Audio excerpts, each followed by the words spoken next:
ayah bunda, pernah nggak lihat si kecil kok kayaknya sering banget kucak-kucak mata atau nonton TV-nya deket banget? Nah, yuk kita bedah bareng-bareng apa sih sebetulnya mata minus, plus sama silinder itu?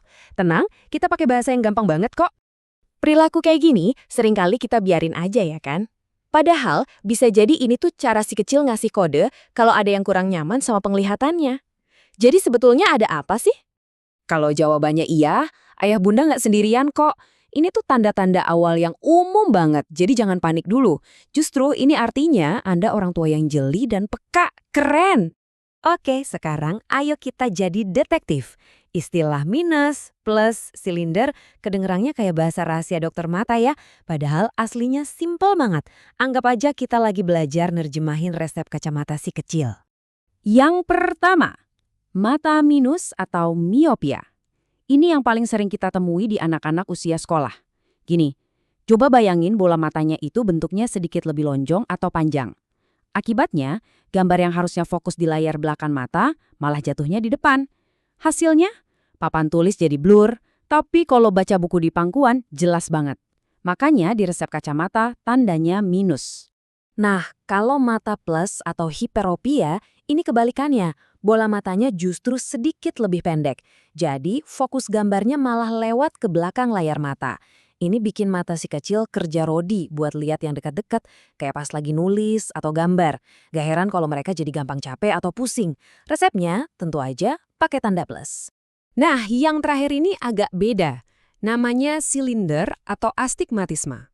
Kalau minus dan plus tadi soal panjangnya bola mata, silinder ini soal bentuk jendela depan mata atau kornea. Karena bentuknya nggak mulus bulat, cahaya yang masuk jadi pecah. Penglihatan pun jadi kabur di jarak manapun, dekat maupun jauh. Biar gampang banget bayanginnya, gini deh. Kornea mata yang normal itu bentuknya kayak bola basket, bulat sempurna. Jadi cahaya bisa fokus dengan rapi. Nah, kalau mata silinder, korneanya itu lebih mirip bola rugby, agak lonjong. Bentuk yang nggak rata ini yang bikin fokus cahayanya jadi berantakan. Simpel kan? Sekarang kita masuk ke bagian terpenting nih, peran ayah bunda di rumah. Anggap aja kita lagi main jadi detektif penglihatan. Tugas kita adalah ngumpulin petunjuk-petunjuk kecil dari kebiasaan si kecil sehari-hari.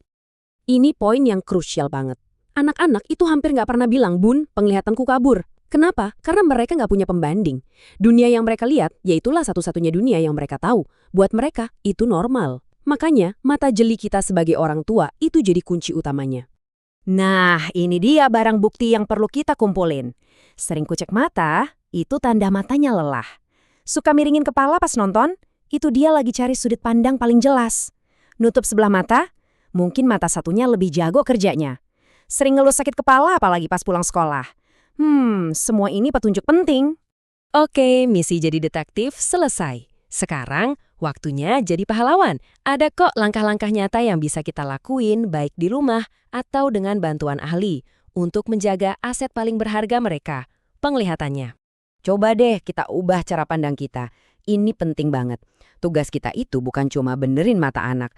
Seperti kata dokter Pharma, kita itu sebetulnya lagi bantu mereka bangun percaya diri. Jadi, anggap kacamata itu bukan alat bantu biasa, tapi semacam kacamata super yang bikin mereka bisa lihat dunia lebih hebat. Nah, ini aturan emas di zaman sekarang, gampang banget diingat. Setiap 20 menit anak menatap layar, apapun itu, tablet, HP, laptop, ajak mereka istirahat 20 detik. Buat apa? Buat lihat objek yang jaraknya 20 kaki, atau ya kira-kira 6 meter lah. Gampangnya suruh aja lihat pohon di luar jendela, ini biar otot matanya bisa istirahat sejenak. Selain itu, ada 2 lagi nih yang gak kalah penting. 1, dorong anak main di luar rumah. Minimal 2 jam sehari kalau bisa. Sinar matahari alami itu ternyata bagus banget buat ngerem laju mata minus. 2, atur jarak bacanya. Pastikan buku atau gadget itu jaraknya minimal sejengkal orang dewasa atau sekitar 30-40 cm dari mata. Oke, ini kabar super baik. Teknologi mata zaman sekarang udah canggih banget. Kalaupun anak kita terdiagnosis minus, tujuannya bukan cuma ngasih kacamata, tapi juga gimana caranya biar minusnya nggak nambah cepet-cepet. Ini namanya manajemen miopia. Pilihannya ada beberapa.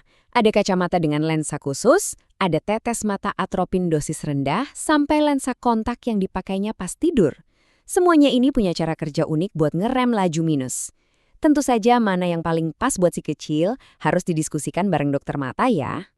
Baiklah, anggaplah akhirnya si kecil resmi jadi superhero berkacamata. Misi kita belum selesai, justru ini adalah babak baru, ngajarin mereka tanggung jawab buat merawat alat supernya. Aturan mainnya simpel kok. Pertama, selalu pakai 2 tangan pas mau pasang atau lepas kacamata, biar bingkainya awet. Kedua, kalau lagi nggak dipakai, taruh di kotaknya. Jangan ditaruh sembarangan ya. Ketiga, buat bersihin, basahi dulu lensanya pakai air, baru dilap pakai kain khusus microfiber. Jangan pernah pakai ujung kaus ya, nanti lensanya baret. Nah, pertanyaan terpenting, kapan sih kita harus bawa anak ke dokter mata? Jawabannya simpel, jangan nunggu ada keluhan. Justru, kita harus proaktif, ada jadwalnya. Idealnya, pemeriksaan mata pertama itu dilakukan pas usia 6 bulan. Lanjut lagi pas usia 3-5 tahun sebelum masuk sekolah. Setelah itu, rutin aja periksa tiap 1 atau 2 tahun sekali. Ingat, tujuannya itu pencegahan bukan pengobatan. Sama kayak imunisasi, gitu. Jadi, inilah inti dari semua obrolan kita.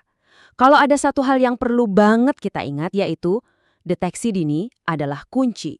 Semakin cepat kita tahu, semakin cepat ditangani, hasilnya akan jauh lebih baik untuk masa depan penglihatan, bahkan prestasi dan pergaulan si kecil. Jadi, yuk, informasi ini jangan berhenti di kita aja. Simpan, dan yang lebih penting, coba deh bagikan ke teman, saudara, atau siapapun yang punya anak kecil. Satu share dari Anda bisa jadi membantu satu anak melihat dunia dengan lebih jernih. Terima kasih banyak sudah menyimak.